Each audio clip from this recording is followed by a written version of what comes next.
خبر تو بحبوحه قیام خبر داره براتون از وضعیت زار و نزار عظما و پاسدارایی که مجبور شدن به همین وضعیت در و داغون اعتراف کنن. تو این جنگ شناختی میاد کاری رو انجام میده که جوان ما یه تصویری رو از رهبری پیدا بکنه که به جای اینکه رهبری رو که واقعیتش رو هر کس ببینه تکریم میکنه، او احساس بکنه که اگه مشکلاتی داره کشورش و خودش به خاطر این سبک رهبریه، فلذا میاد اون اهانت‌ها رو میکنه و در واقع اون حرفا و اون شعارها رو میزنه. این هم یه نمونه از اون حرفا و شعارها، البته با بوق.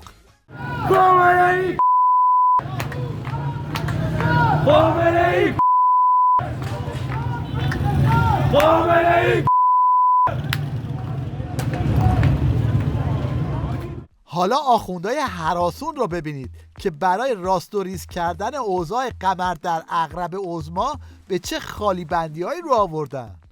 وقتی ولی فقیه ما میفرماید آی مسئولین ساده زندگی بکنید، زندگی ساده، برید نگاه بکنید ساده ترین زندگی رو خودش دارد. ببینید 4 تا از پسران ایشون اگر شما توانید پیدا کنه که تو یکی از فعالیت‌های اقتصادی اینها ورود پیدا کرده باشن، این اگر بگم بعدش هم مسخره خواهند کرد، ولی ما ابایی از مسخره کردن نداریم. 4 تا پسر داره، هر 4 تاش تو خونه اجاره‌ای می‌نشیند.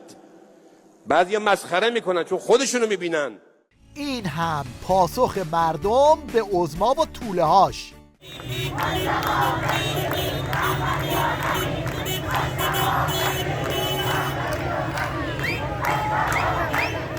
کف خیابونای ایران قیامه، بعد عظما برای نمایش اقتدار رفته اروپایی ها را تحریم کرده. عجب مسخره بازاریه. وزارت خارجه در بیانیه‌ای 10 شخص و 5 نهاد و شرکت اروپایی را تحریم کرد. وزارت امور خارجه ایران در بیانیه‌ای اعلام کرد در اقدام متقابل چند نهاد و اشخاص اتحادیه اروپا را به دلیل اقدامات عامدانه در حمایت از تروریسم و گروه‌های تروریستی، ترویج و تحریک به تروریسم و خشونت و نفرت پراکنی که موجب اغتشاش، خشونت، اقدامات تروریستی و نقض حقوق بشر علیه ملت ایران شده تحت تحریم قرار می‌گیرند. البته درباره وصل کردن مردم و قیام کننده ها به خارج هم رئیس قبلی تیوی ریش اخیراً اینطوری گفته و پته عظما رو ریخته رو آب. اینکه برن بشینن و ببینن واقعا اینا کیان، اینایی که اعتراض دارن چی میگن، چی میخوان، ما چه کار باید بکنیم در مقابلشون. خیال خودشون راحت کردن، میگن اینا همه یا عامل دشمنن، یه چند تا بریم درست کنیم ازشون که اینها همه در فلان جا یه بار یه سفری رفتن، در فلان جا سازمان سیاه اومده واسه شون چیز درست کرده و اینا شدن مأمور سازمان سیاه. دیگه مثل نقل و نبات مأمور سازمان سیاه دارن درست میکنن این دستگاه امنیتی که متاسفانه دیگه کار به جای رسیده که کسی باور نمیکنه این نوع سناریو سازی ها رو.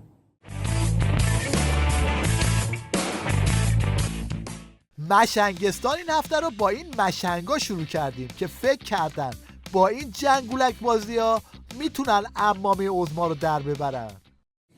خب سلام رفقایی که داریم میبینیم، ما 2 هفته پیش توی یک شهرها این دوستان عمامه ما رو انداختن، ولی الان از این بعد با هم رفیقیم و با هم ارتباط خواهیم داشت. کوه میریم، دریا میریم، جنگل میریم، صحرا میریم، جوج میزنیم، شنا میریم و مسجد هم میریم. البته صفاسیتی، آره صفاسیتی، با هم رفیق خواهیم بود. خواستیم این فیلمو فضای مجلس پخش بکنیم، بگیم که این اتفاقات داره میفته مملکت ما. بهترین فرصته که ما با نوجوانا با حاجاقا بیشتر رفیق باشیم و ارتباطاتمون عمیق‌تر بشه. البته 2 تا دیگه از نوچه‌های عظما هم رفتن توی دانشگاه‌ها تا مثل این آخوندا خودشون رو اهل گفتگو جا بزنن، اما چنین بلایی سرشون اومد. چه حرفی شما میزنید؟ گوش بدید. یه فساد فاسده. کی فاسده؟ من فاسدم؟ همون که مردم میکشه، همون کسی که چاقو تو جیبش میذاره میاد تو دانشگاه، همون خائنی که از محیط دانشگاه استفاده میکنه فحش میده به ارکان نظام، همون خائنی که چاقو میذاره تو جیبش میاد دانشجو ما رو سلاخی میکنه، خود اون فرد میاد اعلام میکنه میگه اجازه بدید من محل خدمتم تغییر پیدا بکنه. محل خدمتم تغییر پیدا بکنه و بتوانم استعفا بدم. سریال معرکه گیری عظما با بچه ها هم ادامه داره.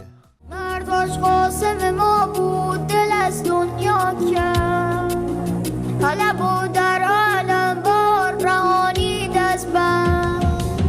مرداش قاسم ما بود که در تشریعش زده بر قلب جهانی به چنین رسماتش. ببینید مردم چه بلایی سر کتلت سلیمانی آوردن که آخوندا مجبور شدن بنرهای سلیمانی رو هم قایم کنن.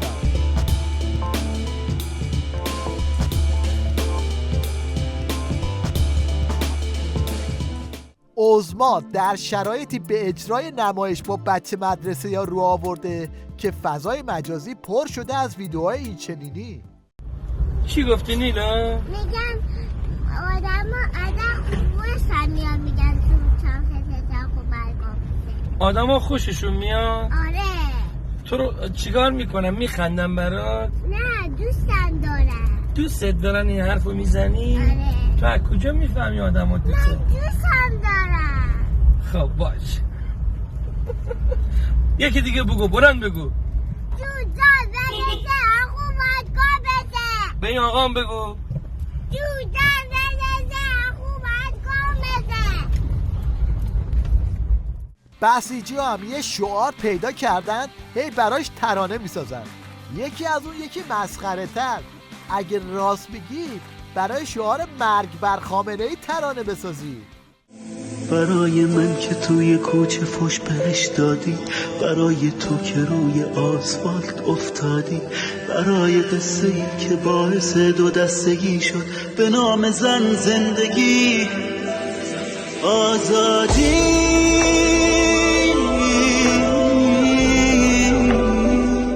این هم یه نمونه گویا از وضعیت آخوندهای حکومتی تو مسجداشون.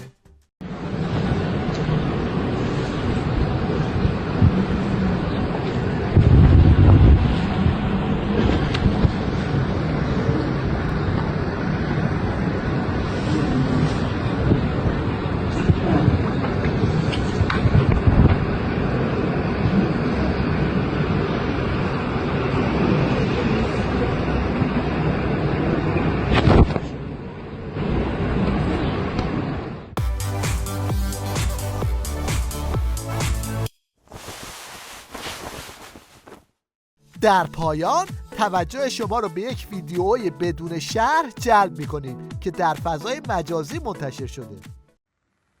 من مخالف مسلح شدن و به خشونت کشیدن تظاهرات هستم. میگه ما میتونیم یه حکومتی بچه کشا با خشونت سرنگون کنیم؟ معلومه که نه. تنها راهش اینه که به سرکوبگره بریم بگیم آقای سرکوبگر این گله بگیر، این شیرینیا بگیر، یه ماچش هم بکنیم و منصرف شو از این جنایته. اونم 100% قبول میکنه.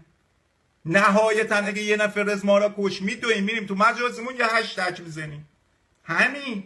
من نمیفهمم اصلا این چه ربطی داره من اینا بدونم که میتونم با یه پلاستیک زباله پر از ساچمش بکنم یا خورده شیشه توش بریزم، بعد به صورت کمربند دوره یه گاز پیکنیکی ببندمش، گاز پیکنیکی یا والفش تا تحصیلات کنم، از طبقه بالای ساختمون پرت کنم رو سر سرکوبگرا، بوم همه‌شون میمیرن. از فردا کی بیاد ما رو سرکوبمون بکنه؟ نه به خشونت. من موافق صلح و دوستی و آرامشم.